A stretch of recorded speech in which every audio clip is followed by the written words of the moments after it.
The cat always brought food to the neighbor woman. But what happened next surprised everyone.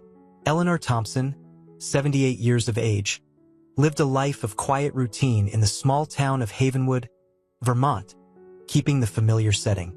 Her days in her cozy, yellow-painted cottage were predictable and, for the most part, solitary. Since her husband, George, had passed away 5 years prior, her main companions were her books, her garden, and the memories they had built together. Her daughter, Carol, lived several states away and visited when she could, but Eleanor had grown accustomed to her own company. She wasn't unhappy, but there was a stillness to her days, a quiet that sometimes felt heavy. One particularly harsh winter, a few years before our main story begins, Eleanor had noticed a cat lurking around the edges of her property. It was a large orange tabby, strikingly handsome but clearly emaciated. Its fur was matted, its ribs were visible, and its eyes held a desperate, haunted look. It was clearly a stray, struggling to survive in the brutal Vermont winter. Eleanor, a lifelong animal lover, couldn't bear to see the creature suffer. She started leaving out small bowls of food and water on her back porch, careful not to approach the cat directly, knowing it would likely be frightened. The cat, initially wary, eventually started to eat the food, keeping a safe distance from Eleanor, its eyes constantly watching her. It would appear every evening, just as dusk was settling, eat quickly, and then disappear back into the shadows. This continued for several weeks. Eleanor never tried to touch the cat, never tried to force an interaction.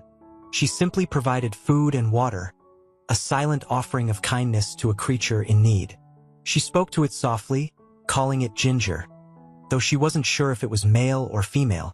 One particularly brutal night, a blizzard swept through Havenwood, bringing with it sub-zero temperatures and howling winds.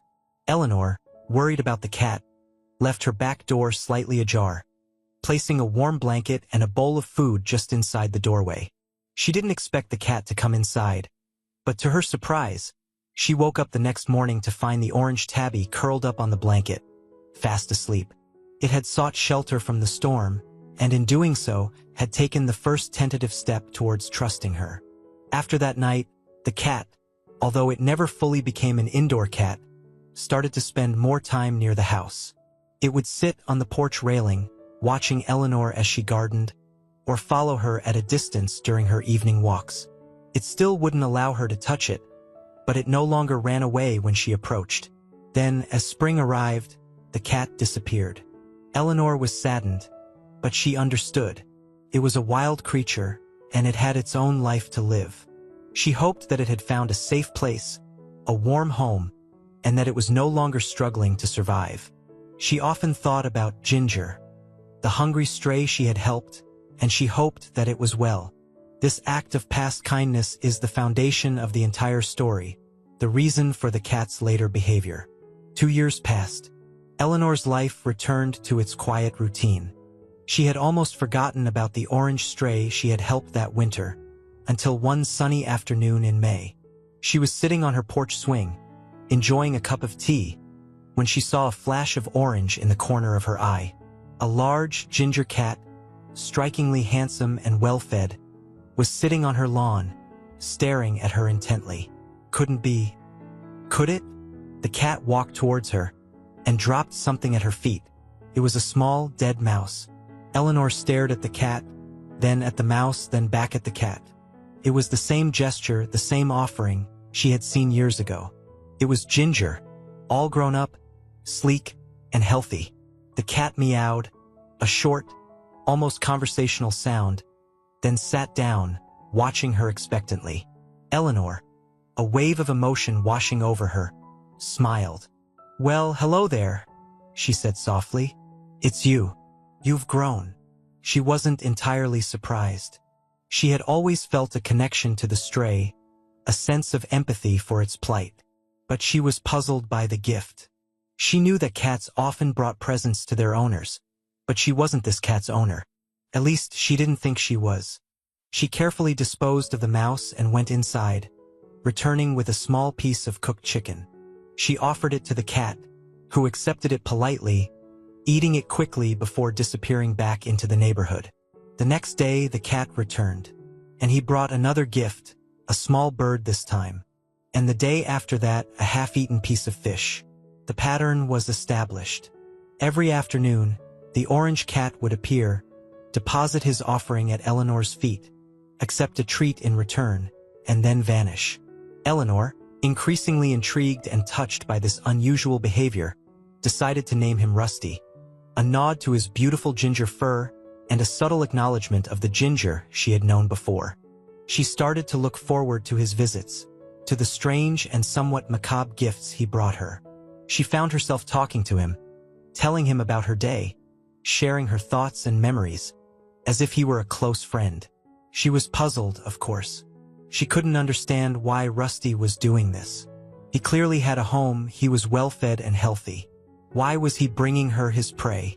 Was it a sign of affection? A way of saying thank you for the food she had given him years ago? Or was it something else entirely?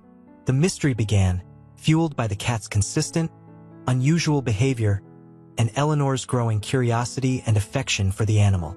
Eleanor, her curiosity piqued and her heart, touched by Rusty's persistent gifts, embarked on a quest to understand his behavior. She started by asking her neighbors if they knew anything about an orange cat who roamed the neighborhood. She described Rusty, his size, his markings, his habit of bringing presents. Several neighbors recognized the description, but no one claimed him as their own. "He's a friendly fella," said Mrs. Gable, her next-door neighbor, "always stopping by for a pat on the head. But I've never seen him with a collar, or with anyone who seemed to be his owner." Another neighbor, Mr. Peterson, suggested that Rusty might be a stray, or perhaps a semi-feral cat who lived in the woods behind their houses. But Eleanor doubted that.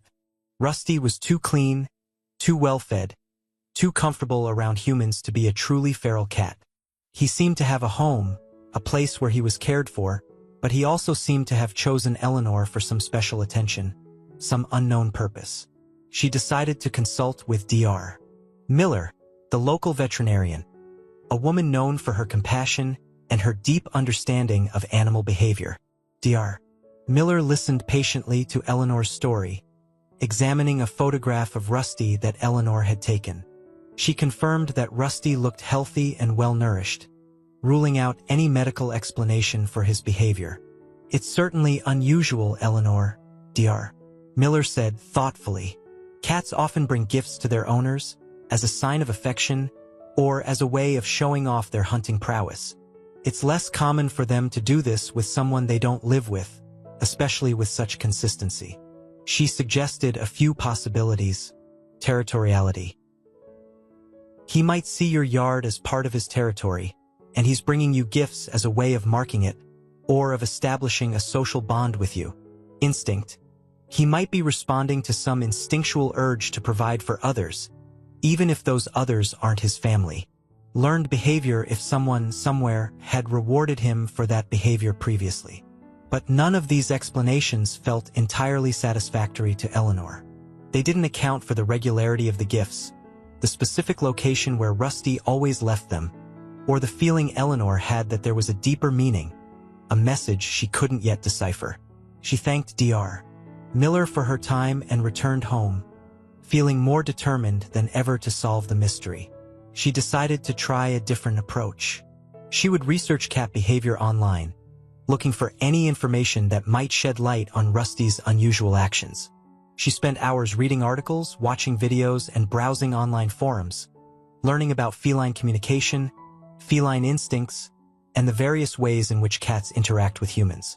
She discovered that cats were far more complex and intelligent creatures than she had previously realized, and that their behavior often held hidden meanings, subtle cues that could be easily misinterpreted. She learned about middening, a behavior in which cats deposit prey in a specific location, often as a way of marking territory or communicating with other cats.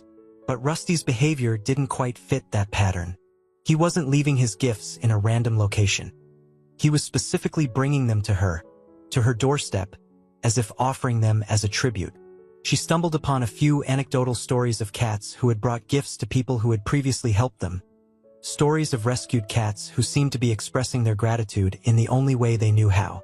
These stories resonated with Eleanor, reminding her of the hungry, stray cat she had helped years ago, the cat she had called Ginger. Could Rusty be that same cat? Could his gifts be a delayed expression of gratitude, a way of saying thank you for her kindness? It seemed far-fetched, even impossible.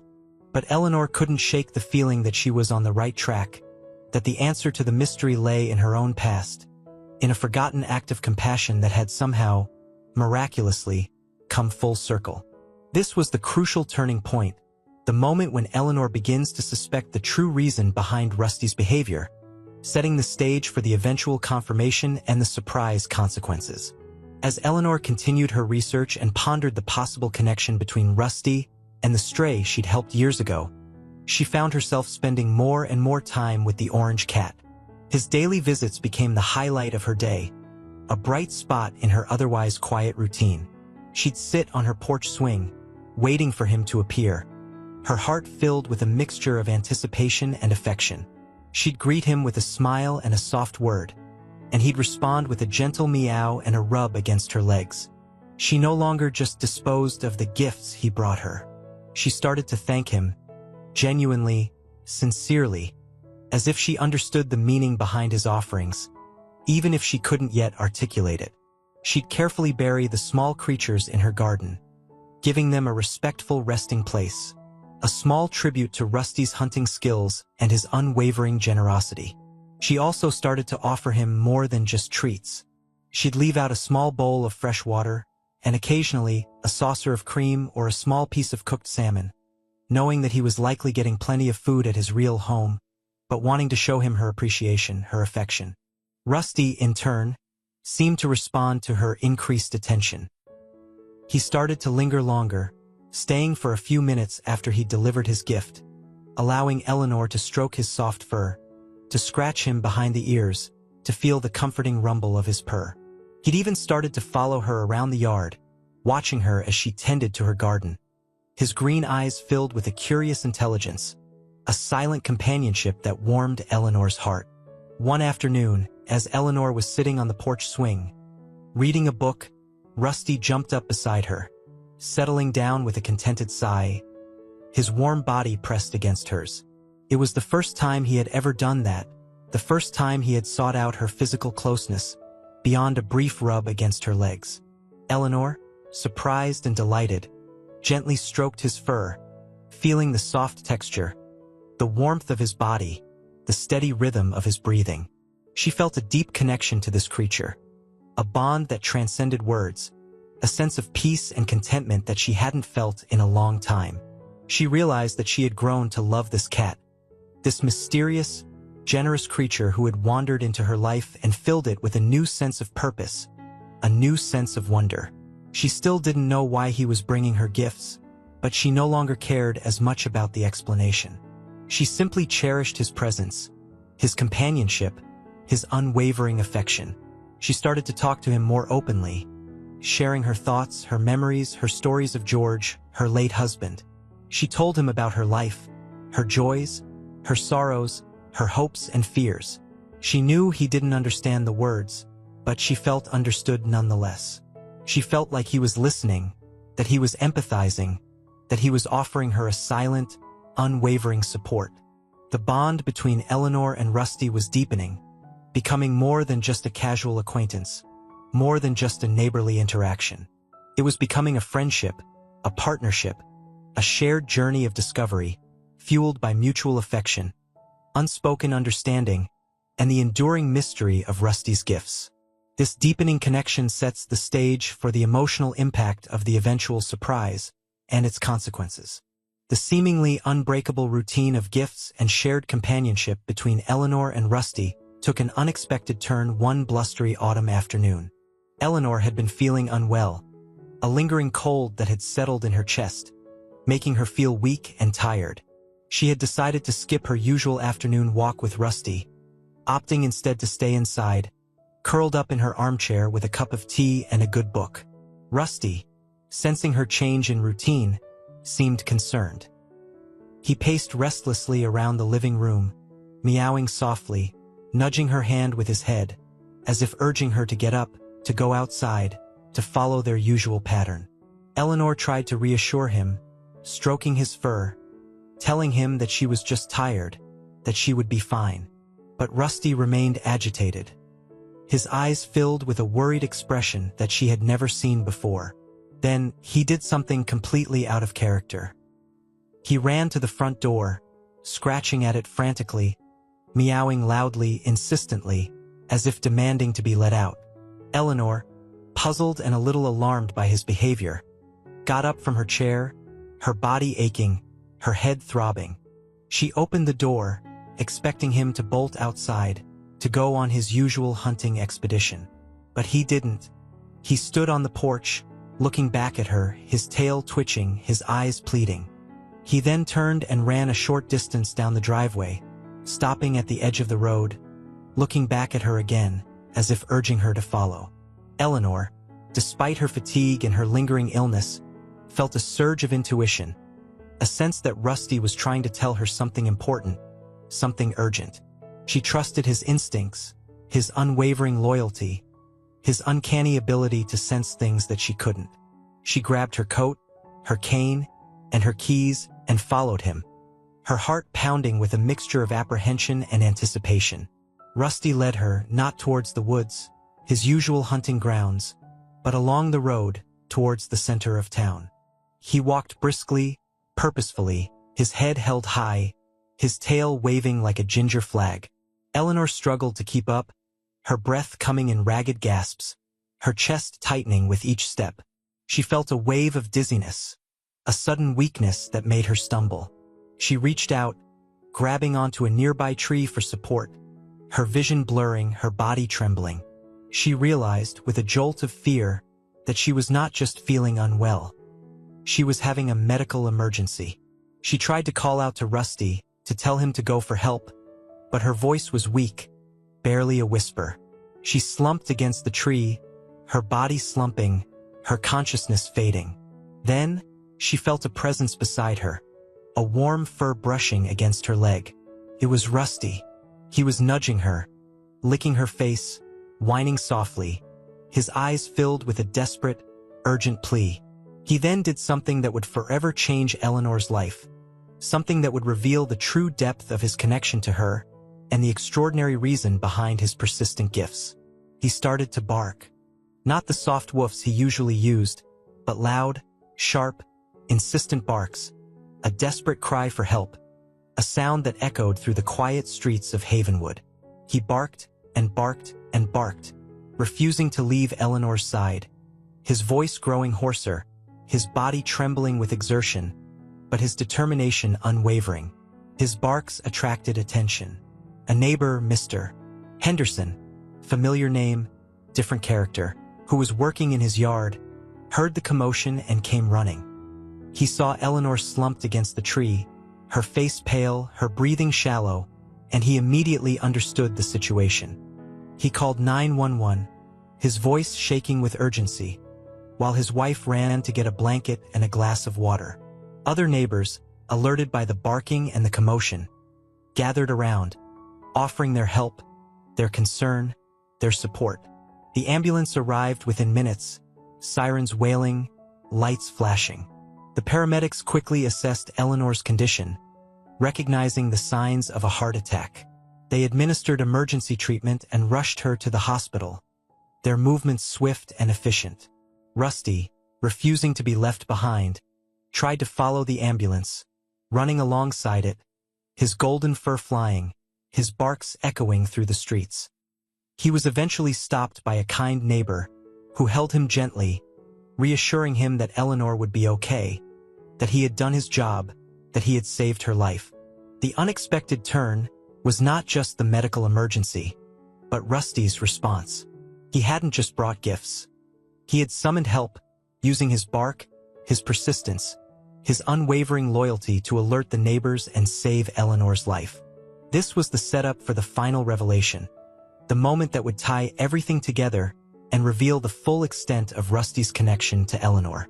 Eleanor spent several days in the hospital, recovering from her heart attack. The doctors told her that she was lucky to be alive, that if she hadn't received medical attention so quickly, the outcome could have been far more serious. They also told her about Rusty, about his heroic actions, about how he had alerted the neighbors, about how he had refused to leave her side until help arrived. They called him a lifesaver, a four-legged hero, a testament to the extraordinary bond between humans and animals. Eleanor, her heart overflowing with gratitude and love for her faithful companion, couldn't wait to see him again. She missed his warm presence, his gentle nudges, his comforting purrs. She was so used to cats that she initially thought the cat was doing the saving. When she was finally discharged from the hospital, her daughter, Carol, drove her home. As they pulled into the driveway, Eleanor saw him. Rusty was sitting on the porch, his tail wagging furiously, his eyes fixed on the car, his whole body trembling with anticipation. As soon as Eleanor stepped out of the car, Rusty rushed towards her, barking joyfully, licking her face, his tail whipping back and forth like a metronome gone wild. He jumped up, placing his paws gently on her shoulders, as if checking to make sure she was okay. Eleanor knelt down, her arms wrapping around him, burying her face in his soft fur, tears streaming down her cheeks. "Oh, Rusty," she whispered, her voice choked with emotion. "You saved my life. You're my hero, my angel." Carol, watching the reunion, was deeply moved. She had always known that her mother and Rusty had a special bond, but she had never fully appreciated the depth of their connection, the extent of Rusty's loyalty and intelligence. Then, Carol shared something with Eleanor that finally connected all the dots, revealing the full truth behind Rusty's persistent gifts and his extraordinary actions. "Mom," Carol said, her voice hesitant, "I did some research while you were in the hospital. I looked into Rusty's breed, his history, anything I could find that might explain his behavior." She paused, taking a deep breath. "I found something amazing. Remember how you told me years ago that the stray you helped, Ginger, looked just like Rusty?" Eleanor nodded, her heart pounding with anticipation. "Well, I found an article online about a program in Vermont, a program that trains golden retrievers as service dogs, specifically for people with heart conditions. They're trained to detect changes in heart rate, in breathing, even in scent, that can indicate an impending cardiac event." She continued, her voice filled with wonder. "And Mom, the program started over 20 years ago in a small town near here. The founder, a woman named Sarah Miller, again using a known name, she used strays that she rescued, and she found them all permanent homes after training." Eleanor gasped. It all made sense now. Rusty's gifts, his constant attention, his frantic barking, his insistence on leading her towards town. He hadn't just been acting out of instinct. He had been acting out of training. He had sensed her impending heart attack. He had known that she needed help, and he had done everything in his power to alert someone, to save her life. He was a trained service dog, or at the very least, descended from one, and his early act of kindness, feeding the starving kitten, had set in motion a chain of events that had ultimately led him back to Eleanor, to fulfill his destiny, to use his extraordinary abilities to save the woman who had once saved him. The truth revealed was that Rusty's gifts were never about the food itself. It was about gratitude, yes, but also a deeply ingrained instinct and training to care for a human in need. He had recognized, on some level, the woman who had shown him kindness years ago, and his subsequent actions were a combination of that recognition, his training, and his inherent golden retriever empathy. The food was his way of alerting, his only way of communicating a need. The revelation of Rusty's training, and his connection to Eleanor's act of kindness years earlier, brought a new dimension to their relationship. Eleanor, already deeply grateful for Rusty's companionship, now saw him as a living embodiment of her own compassion, a testament to the enduring power of kindness, and a furry angel who had not only enriched her life but had also saved it. The story of Rusty's heroism, and the heartwarming connection between him and Eleanor, spread throughout Havenwood and beyond. He became a local celebrity, a symbol of the extraordinary bond between humans and animals, and a reminder that even the smallest acts of kindness can have profound and unexpected consequences. Eleanor, though she cherished her quiet life, found herself embracing the attention, using it as an opportunity to promote animal welfare, to advocate for service dog programs, and to share the message of hope and healing that Rusty's story embodied. She also started to volunteer at the local animal shelter, the same shelter where Rusty had likely spent his early days before his training. She found solace in caring for the animals, in offering them the same kindness and compassion that she had once shown to a starving, stray cat, an act that had, in a roundabout way, come back to save her own life. Rusty, of course, remained her constant companion, accompanying her on her visits to the shelter, greeting the animals with his gentle demeanor, and offering his unwavering support to Eleanor. He seemed to understand the importance of their work, the significance of their connection, and the enduring power of the bond they shared. Eleanor's life, once marked by a quiet solitude, was now filled with a renewed sense of purpose, a deeper connection to her community, and a profound appreciation for the extraordinary gifts that animals bring into our lives. She had learned that even in the twilight years, life can hold unexpected surprises, that kindness can ripple outwards in ways we can never imagine, and that the bonds we forge with animals can be stronger than time, distance, or even the most challenging of circumstances. The shared comfort was not just between Eleanor and Rusty, but extended to the community, to the animals at the shelter, and to everyone who was touched by their story. It was a reminder that even in a world filled with hardship and uncertainty, there is always room for kindness, for compassion, and for the enduring magic of the human-animal bond. And it all began with a cat bringing gifts of gratitude to the woman who had once saved his life. A simple act that had unfolded into a beautiful and heartwarming tapestry of interconnected lives. This stray kitten melted a widower's heart, but fate had other plans. The Kansas wind, a relentless sculptor of the plains, whipped across the vast expanse of Mr. Jack Harding's wheat fields. It was late autumn, and the once golden stalks, heavy with grain, had been harvested weeks ago, leaving behind a stubbled landscape that stretched to the horizon, the color of dry bone. Jack, silhouetted against the pale sky, stood with his hands on his hips, surveying his land. He was a tall man, though slightly stooped now with the weight of 78 years, his face a roadmap of wrinkles etched by sun and time. His eyes, the color of faded denim, held a quiet, almost distant quality, reflecting a life lived largely in solitude. Jack's farm had been in his family for 3 generations. He'd been born in the same clapboard farmhouse that still stood, solid and weathered, a testament to enduring resilience. He'd learned to walk on its worn wooden floors, learned to read by the light of its oil lamps, and learned to love under its gabled roof. His wife, Mary, had been the heart of that home, a woman with a laugh as bright as the sunflowers that used to bloom along the fence line. She had filled their lives with warmth and music.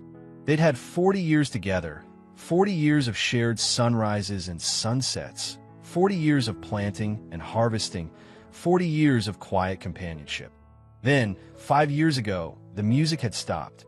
A sudden illness, swift and merciless, had taken Mary, leaving Jack adrift in a silence that echoed through the empty rooms of the house and the vast emptiness of the fields. He'd sold off the livestock, couldn't bear the thought of tending them alone, and focused solely on the wheat. It was a familiar rhythm, a comforting routine that kept the grief at bay, at least during the daylight hours. He woke before dawn each morning, the old house creaking around him like a ship at sea. He'd make coffee, strong and black, and eat a simple breakfast of toast and whatever preserves Mary had left in the pantry. He still hadn't been able to bring himself to clear out her things. The rows of jars filled with peaches, plums, and tomatoes were a tangible reminder of her presence, a bittersweet ache in his chest. He'd step out onto the porch, the crisp morning air stinging his lungs, and look out at the fields. The land was his life, his legacy. He knew every dip and rise, every patch of fertile soil, every stubborn rock that refused to be moved. He understood the language of the wind, the whisper of the wheat, the silent promise of the seasons. His days were spent in methodical, solitary labor. He maintained his aging tractor, repaired fences, and prepared the land for the next planting. He moved with a slow, deliberate grace, his body still strong despite the years. The work was physically demanding, but it was also a kind of meditation, a way to connect with something larger than himself. He found solace in the feel of the soil between his fingers, the smell of the earth, the vastness of the sky above. Evenings were the hardest. The silence of the house pressed down on him, heavy and suffocating. He'd eat a simple supper, usually something from a can or leftovers from the small diner in town, the only place he ever went besides the grain elevator and the hardware store. He'd sit in his worn armchair, the one Mary used to curl up in with her knitting, and listen to the radio, mostly news and weather reports, the occasional old country song that would bring a fresh wave of grief. He rarely saw anyone. A few neighbors would wave as they drove by on the gravel road, and he'd exchange a few words with the store owners in town, but those interactions were brief and superficial. He wasn't unfriendly, just withdrawn. The world had shrunk to the boundaries of his farm, and he seemed content, or at least resigned, to keep it that way. Yet, beneath the surface of his stoic acceptance, there was a quiet longing. It wasn't a conscious yearning, more a subtle ache, a sense of incompleteness. He missed the sound of Mary's laughter, the feel of her hand in his, the simple comfort of having someone to share the silence with. He missed the feeling of being needed, of being part of something larger than himself. He was like a lone tree on the prairie, weathered and enduring, but undeniably alone. He sometimes looked up to the stars. He wished Mary was there. He wondered if she listened. He wondered if she knew how much the silence hurt. He knew he was getting old. He felt it in his bones, in the stiffness of his joints, in the increasing effort it took to do the simple tasks that had once been effortless. He wasn't afraid of death, not exactly. He'd seen enough of it in his life, both human and animal. He knew it was part of the natural cycle, the inevitable end to every season. But he did sometimes wonder what would happen to the farm when he was gone. He had no children, no close relatives to leave it to. The thought of it being sold off, parceled out, or worse, left to fall into ruin, was a source of quiet distress. He pushed those thoughts away, focusing instead on the present, on the immediate tasks at hand. There was always something to be done, some repair to be made, some preparation for the next season. The land demanded his attention, and he gave it willingly, finding in its unchanging rhythm a measure of peace, a refuge from the loneliness that threatened to engulf him. The solitude of seasons was his life, and he was, for better or worse, a part of it. The upcoming winter, which was fast approaching, would probably be like all the rest. The first snow arrived in late November, a light dusting that transformed the brown stubble of the fields into a pristine, white expanse. Jack watched it fall from the kitchen window, a mug of coffee warming his hands. The world outside seemed hushed, muffled by the soft, steady snowfall. It was a beautiful sight, but it also amplified the silence within the house. He finished his coffee, pulled on his heavy coat and gloves, and stepped out into the cold. He had chores to do, even in the snow.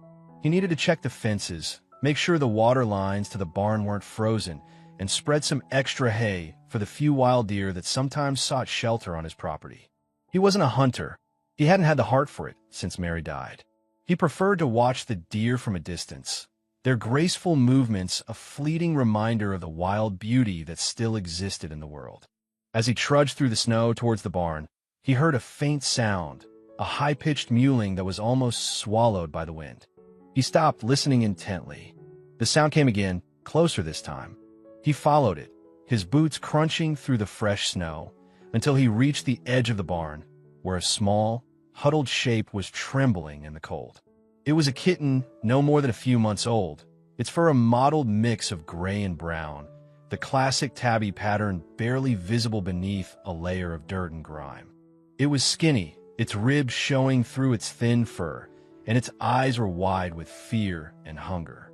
It looked up at Jack, letting out another pathetic meow, its tiny body shivering uncontrollably. Jack stared at the kitten, his initial reaction one of surprise, followed by a flicker of annoyance.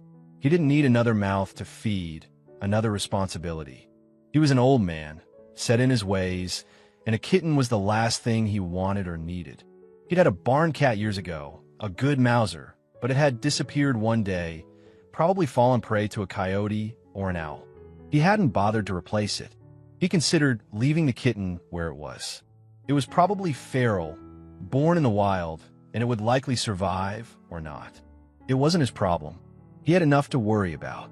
But the kitten let out another meow, a sound so plaintive, so filled with desperation, that it tugged at something deep within him. He couldn't just leave it there to freeze. He knelt down, his old joints protesting, and extended a gloved hand towards the kitten. It flinched, hissing weakly, but didn't run away. It was too weak, too cold.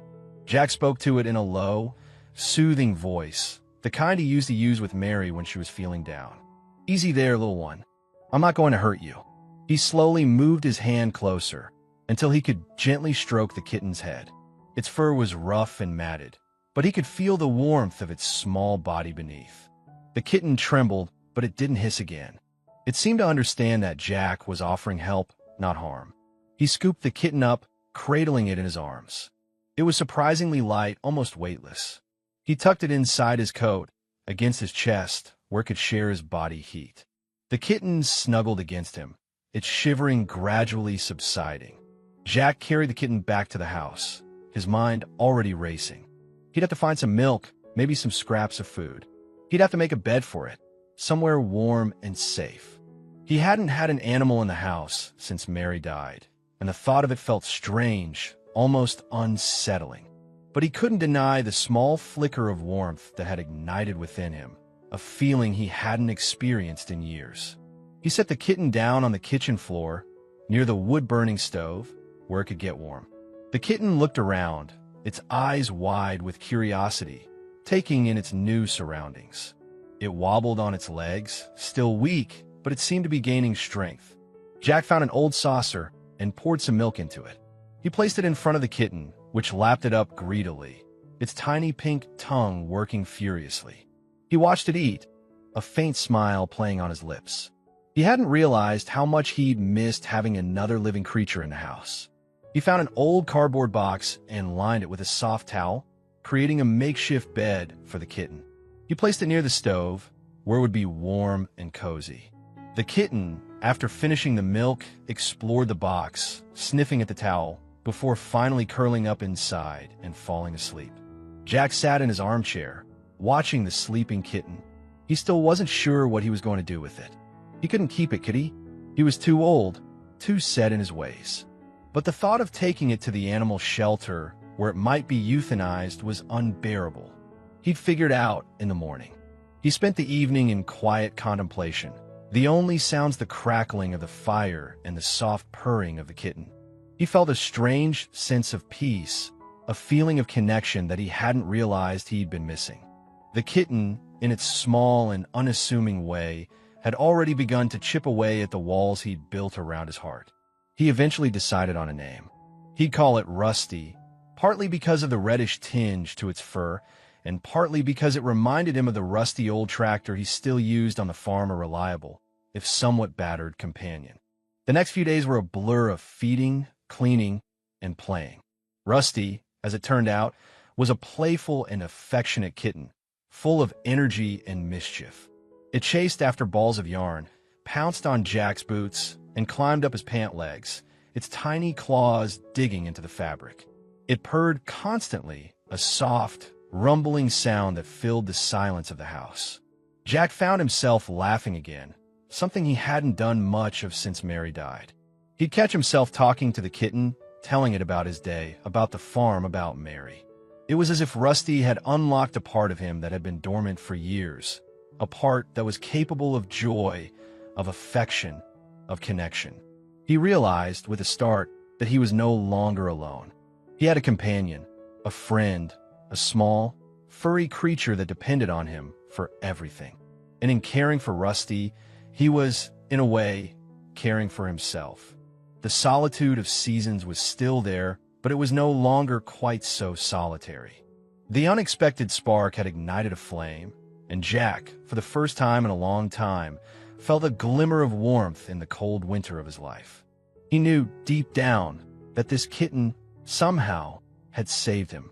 Spring arrived, tentatively at first, then with a burst of life that transformed the landscape. The snow melted, revealing the rich, dark earth, and the fields, once again, began to show signs of green. Wildflowers bloomed in vibrant colors along the fence lines, and the air was filled with the songs of birds returning from their winter migrations. For Mr. Jack, it was a season of renewal, not just for the land, but for his own spirit. Rusty, no longer the frail, shivering kitten he had found in the snow, was a whirlwind of energy. He'd grown considerably, his fur now a sleek, healthy coat of tabby stripes. He was an indoor-outdoor cat, spending his days exploring the farm, chasing mice and butterflies, and climbing trees with an agility that belied his small size. He'd always return to the house in the evenings, purring loudly and rubbing against Jack's legs, demanding attention and affection. Their days fell into a comfortable rhythm. Jack would wake early, as always, and Rusty would be waiting for him, perched on the windowsill, watching the sunrise. They'd share breakfast, Jack with his coffee and toast, Rusty with his bowl of kibble and a saucer of milk. Then, Jack would head out to work in the fields, and Rusty would follow, sometimes trailing behind, sometimes darting ahead, exploring every nook and cranny of the farm. Jack found himself talking to Rusty constantly, narrating his work, pointing out interesting sights, and sharing his thoughts and memories. He'd tell Rusty about Mary, about their life together, about the joys and sorrows they'd shared. It was a way of keeping her memory alive, and it also helped him to process his grief, to articulate the feelings he'd kept bottled up for so long. Rusty, of course, didn't understand the words, but he seemed to understand the emotions. He'd listen intently, his head cocked to one side, his green eyes fixed on Jack's face. He'd purr and rub against him, offering a silent, comforting presence.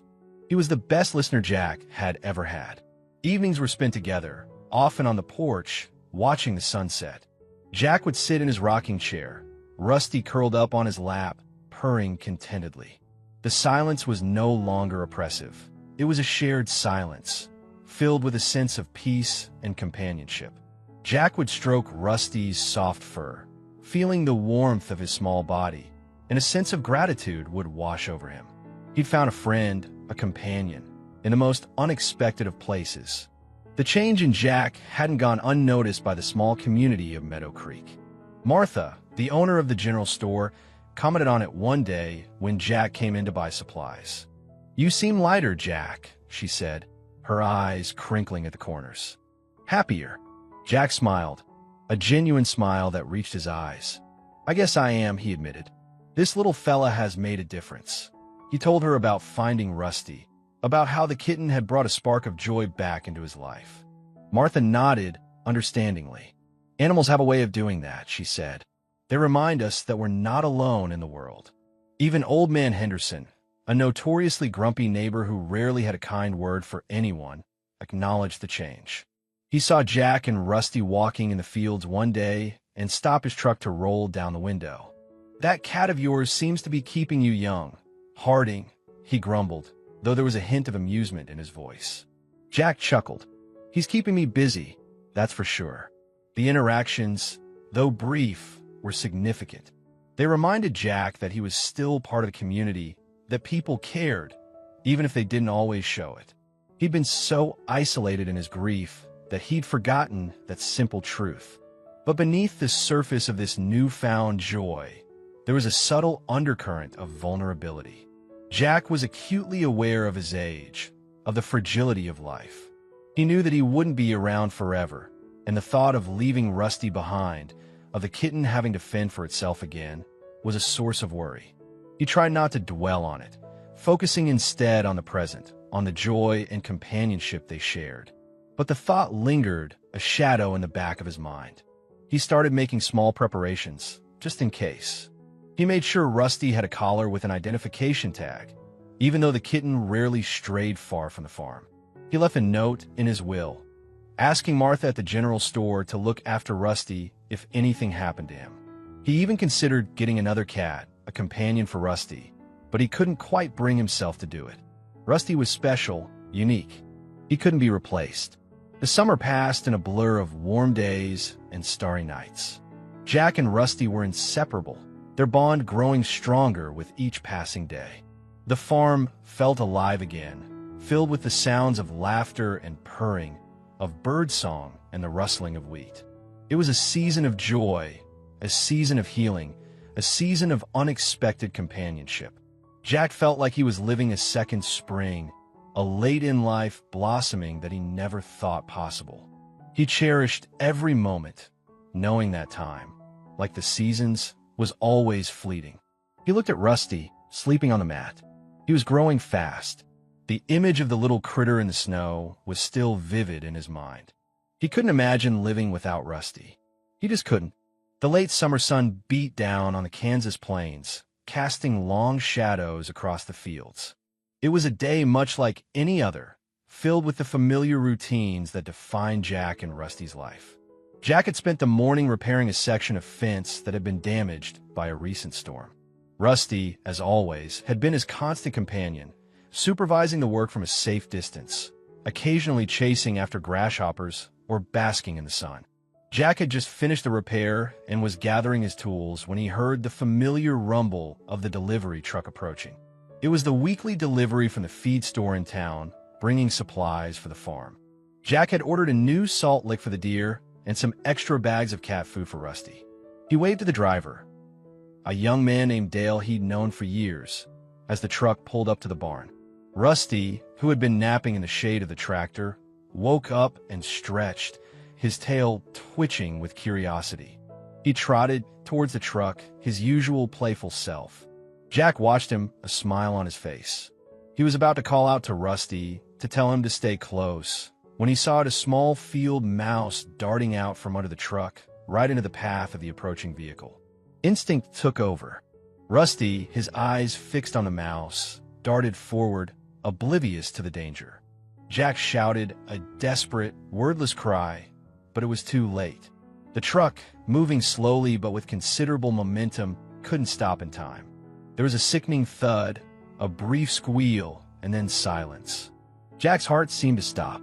He dropped his tools, his legs suddenly weak, and stumbled towards the truck, his mind reeling in disbelief.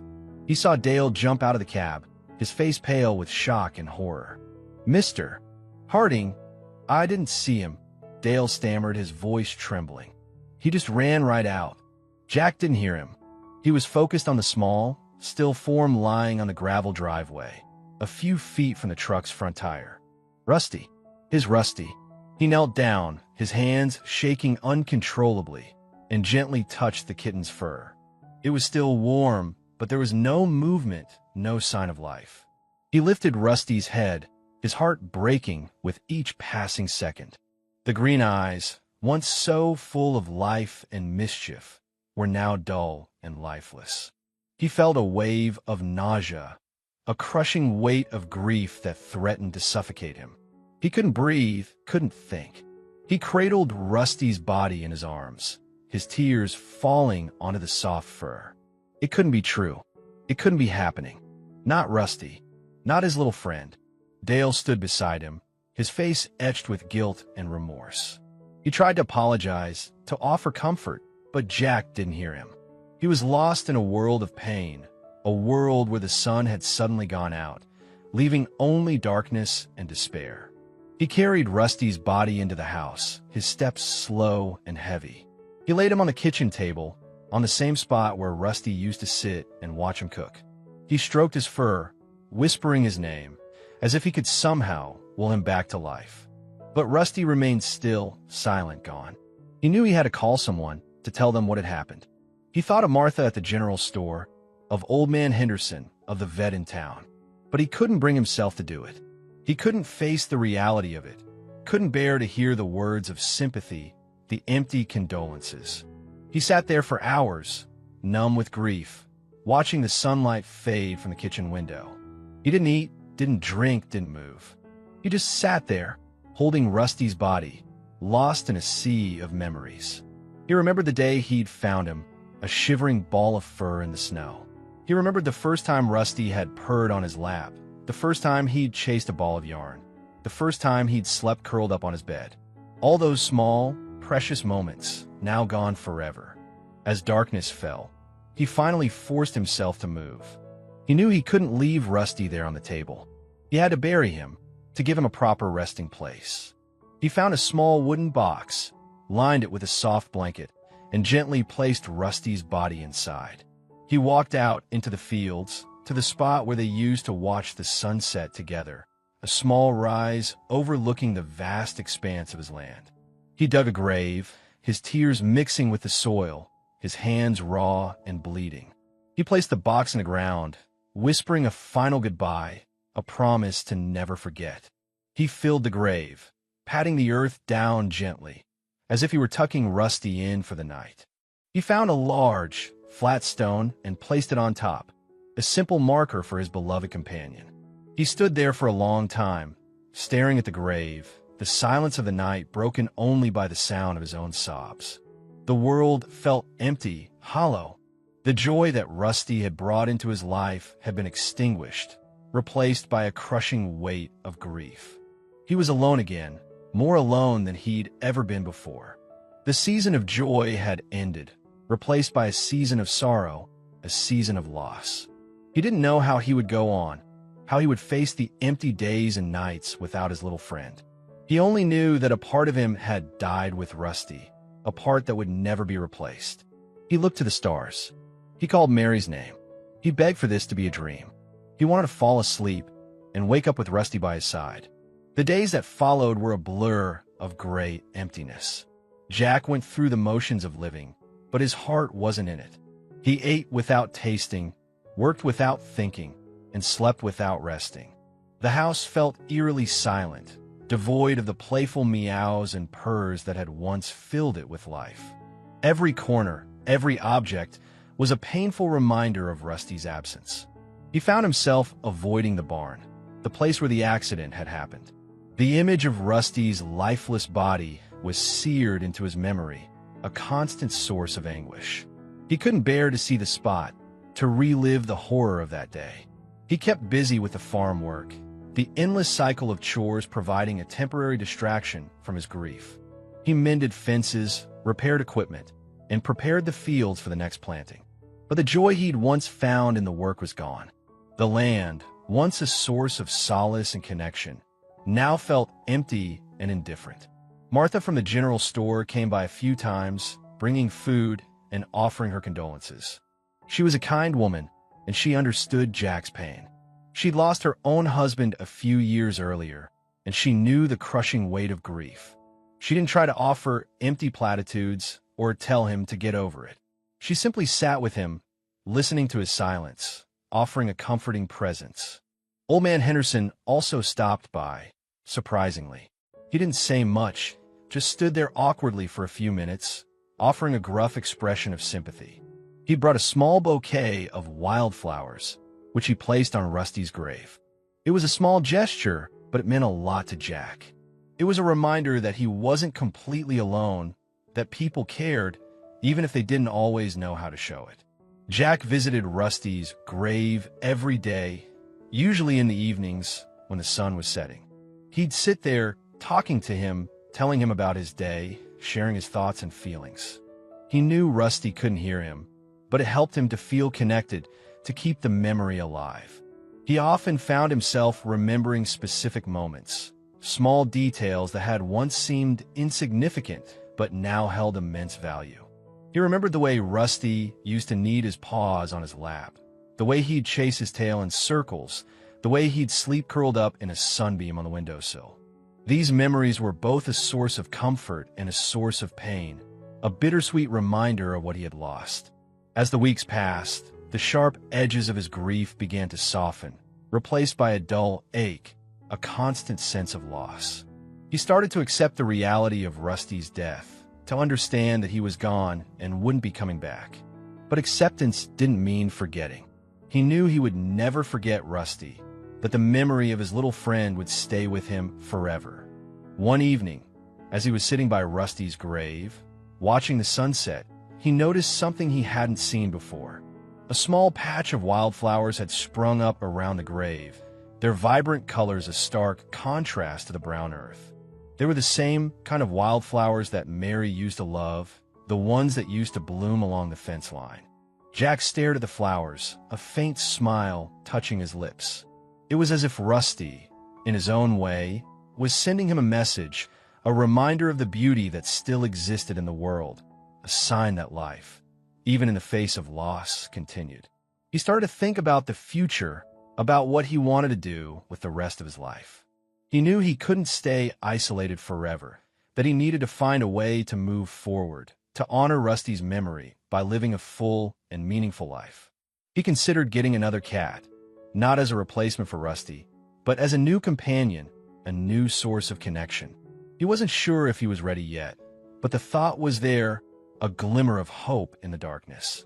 He also thought about selling the farm, about moving into town, closer to people. He'd always resisted the idea, clinging to the land that had been in his family for generations.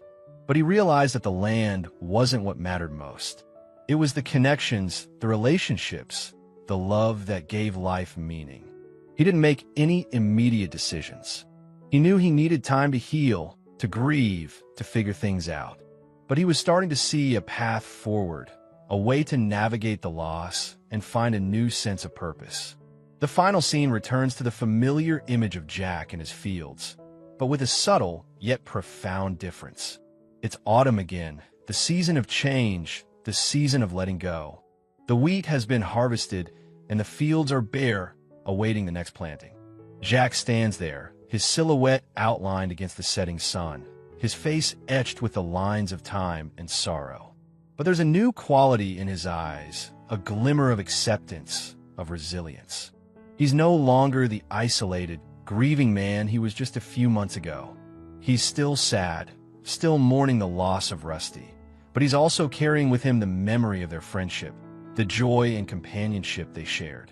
He looks out at the fields, at the vast expanse of land that has been his life, and he feels a sense of peace. He knows that life, like the seasons, is a cycle of change, of growth and decay, of loss and renewal. He knows that grief is a part of life, a natural consequence of love. And he knows that even in the darkest of times, there's always hope, always the possibility of finding new connections, new beginnings.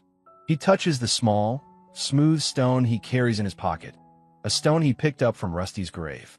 It's a tangible reminder of his little friend, a symbol of the enduring power of love and loss. He carries it with him always, a bittersweet echo in the fields, a testament to the unexpected spark that had illuminated his solitary life, even if only for a brief, precious season. He knew that although Rusty was no longer physically with him, Rusty would always have a place in his heart. He felt grateful. He missed Mary. He missed Rusty. But he felt peace.